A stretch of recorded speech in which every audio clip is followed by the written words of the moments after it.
राजस्थान की धरती वीरों और रहस्यों से भरी पड़ी है, लेकिन उसी राजस्थान में कुछ ऐसी जगह भी है जहां सूरज ढलते ही डर की छाया पसर जाती है।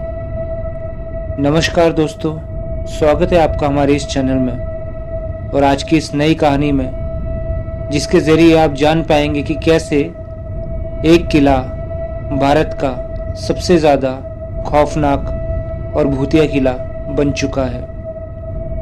आज की इस कहानी को शुरू करने से पहले मैं आप सभी से रिक्वेस्ट करना चाहूँगा कि अगर आप चैनल पर नए हैं और आप इसी तरह भूतों से भरी कहानियाँ सुनना पसंद करते हैं तो हमारे इस चैनल को सब्सक्राइब करके बेल आइकन ज़रूर दबाएं ताकि आगे आने वाली कहानियों का आप आनंद ले पाएं। चलिए तो फिर आज की इस कहानी को शुरू करते हैं। आज की ये कहानी राजस्थान के एक ऐसे किले के बारे में है जो कि भारत का सबसे ज्यादा हॉन्टेड किला माना जाता है और एक तरह से कहे तो ये लोकेशन भारत की सबसे ज्यादा हॉन्टेड लोकेशन है। जयपुर और अलवर के बीच में एक ऐसा इलाका स्थित है जहां पे एक किला मौजूद है और इस किले का नाम है भानगढ़ का किला। अजबगढ़ के इस भानगढ़ किले को देश का सबसे ज्यादा भूतिया किला माना जाता है, या फिर कहे तो इसे देश का सबसे ज्यादा हॉन्टेड किला माना जाता है। भानगढ़ का किला सन 1631 में राजा भगवंत दास के समय बनाया गया था। उन्होंने इस किले को अपने दूसरे बेटे माधो सिंह के लिए बनाया था। कई सालों तक वो किला इस्तेमाल में रहा और उसे अलग अलग शासकों ने इस्तेमाल किया, पर आज ये किला पूरी तरह खाली है और अब ये किला एक भूतिया किला माना जाता है। इस किले के भूतिया होने के पीछे की एक बहुत ही ज्यादा गहरी कहानी है जिसे आज हम जानेंगे। लोगों की माने तो बहुत समय पहले भानगढ़ राज्य की एक राजकुमारी रत्नावती बहुत ही ज्यादा चर्चित थी। वो बहुत ही ज्यादा सुंदर थी और दूर दूर तक उनके जैसा कोई भी नहीं था।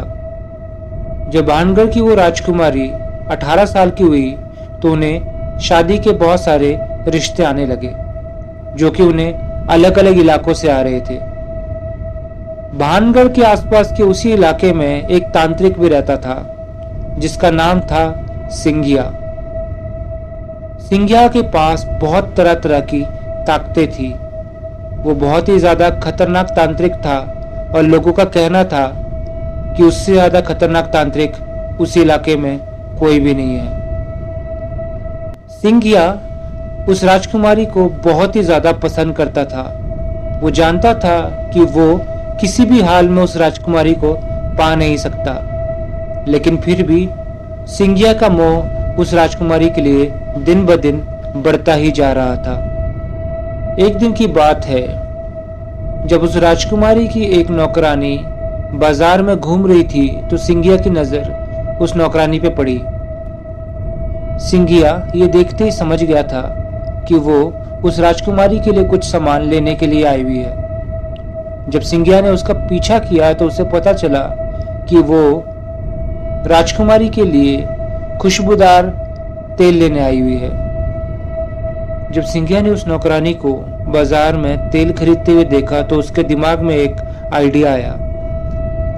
उसने सोचा कि मैं अपनी एक तरकीब से उस राजकुमारी को अपना बना लूंगा और इसी के चलते उसने कुछ काला जादू करने का प्लान बनाया।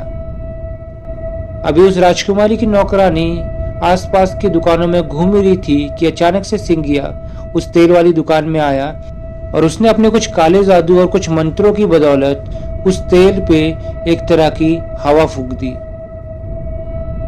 उस हवा का ये असर था कि जैसे ही वो राजकुमारी उस तेल को छूती तो वो खुद को उस तांत्रिक के हवाले कर देती।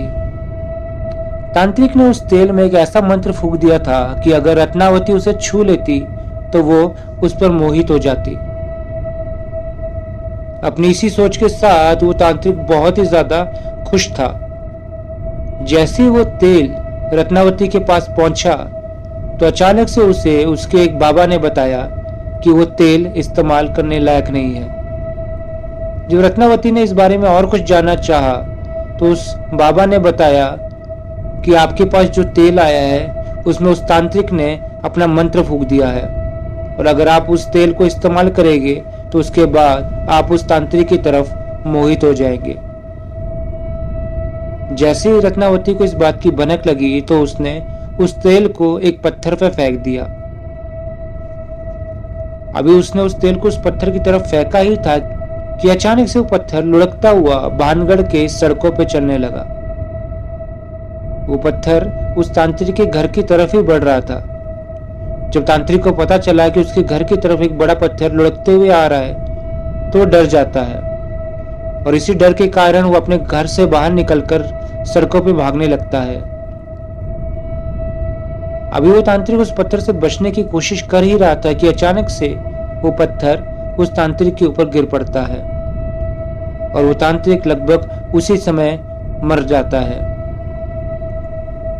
लेकिन बस बात इतनी ही नहीं है, मरते समय उसने उस भानगढ़ को श्राप दिया था। श्राप देते हुए उसने कहा कि भानगढ़ उजड़ जाएगा, अगर कोई पुनः इसका निवास करने की कोशिश करेगा तो वो ये कभी भी नहीं कर पाएगा, और वहां पे जो भी बसेगा वो मरेगा। मरते हुए उस तांत्रिक की तरफ से दिए हुए श्राप की वजह से वो इलाका पूरी तरह बर्बाद हो गया, और अगले ही साल भानगढ़ में एक बहुत बड़ा युद्ध हुआ और रत्नावती की उसी साल मौत हो गई। रत्नावती के मरने के बाद ही लोगों ने यह सोचना शुरू कर दिया था कि उस तांत्रिक का वो श्राप इस इलाके पे काम करने लग गया है, और इसके बाद लोग धीरे धीरे उस किले के आसपास के इलाके को छोड़कर वहां से दूर जाने लगे, और इसके बाद वो महल, आसपास का बाजार और सारी गलियां धीरे धीरे वीरान हो गए। कहा जाता है कि रत्नावती की आत्मा आज भी भानगढ़ के किले में भटकती रहती है। रात के समय भानगढ़ के आसपास के इलाके में कुछ ऐसी चीजें होती है जिसके बाद इस बात पर बिलीव कर पाना बिल्कुल आसान हो जाता है कि वो इलाका भूतिया हो चुका है। उस इलाके में औरतों के चीखने की आवाजें आती है। लोगों को ऐसा लगता है कि वहां से कोई औरत झुमके पहन के गुजर रही है, और उन झुमकों की आवाज उस इलाके में चारों तरफ गूंजती रहती है। कई लोगों को तो उस इलाके में घोड़ों की टापें सुनाई देती है, और ऐसा लगता है मानो उस पूरे इलाके में घोड़े चल रहे हों। अगर आपको लगता है कि ये सिर्फ उस इलाके के लोगों की कहानी है तो बात ऐसी नहीं है। वहां की लोकल सरकार ने भी इस बारे में बहुत कुछ कहा हुआ है, और इसी के चलते वहां के जो लोकल डिपार्टमेंट है उसने वहां पे सूर्यास्त के बाद जाना, या फिर कहे तो सूर्यास्त के बाद भानगढ़ में प्रवेश करना वर्जित कर दिया है। कई लोगों ने उस इलाके में रात को रुकने की कोशिश की, लेकिन कभी किसी की हड्डियां टूट जाती थी तो कभी कोई लोग गायब हो जाते थे। अगर कोई इंसान उस इलाके में पूरी रात रुक भी जाता था तो अगली सुबह वो पागल होकर ही लौटता था।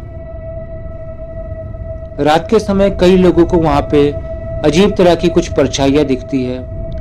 लोगों को ऐसे लगता है कि वहां पे कुछ परछाइयां चल रही हो। लोगों का कहना है कि सन 1783 के बाद वो इलाका पूरी तरह सूना हो चुका है। वहां पे एक सूखा पड़ा था जिसके बाद सारे लोग उस इलाके से चले गए। ये सारी की सारी बातें एक ही तरफ इशारा करती है कि भानगढ़ का वो किला एक श्रापित किला बन चुका है।